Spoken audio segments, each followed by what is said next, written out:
తెలుగు ప్రేక్షకులకు పెద్దగా పరిచయం అక్కర్లేని పేరు అర్చన. నేను, శ్రీరామదాసు వంటి చిత్రాలతో ఎంతో పేరు తెచ్చుకుంది ఈ భామ. తర్వాత తెలుగు, తమిళ్, కన్నడ చిత్రాల్లో నటించి చాలా పేరు తెచ్చుకుంది.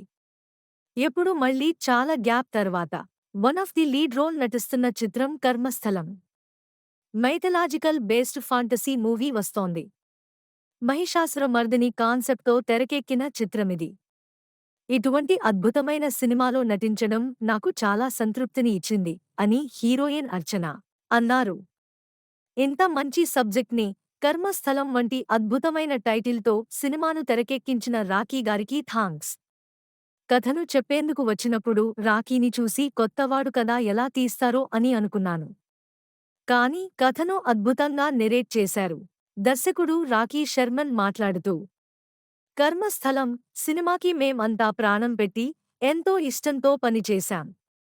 విఎఫ్ఎక్స్ పనుల వల్ల ఈ చిత్రం ఆలస్యం అవుతూ వచ్చింది. పాన్ ఇండియా రేంజ్లో ఆకట్టుకునేలా ఈ సినిమా ఉంటుంది అని చెప్పుకొచ్చారు.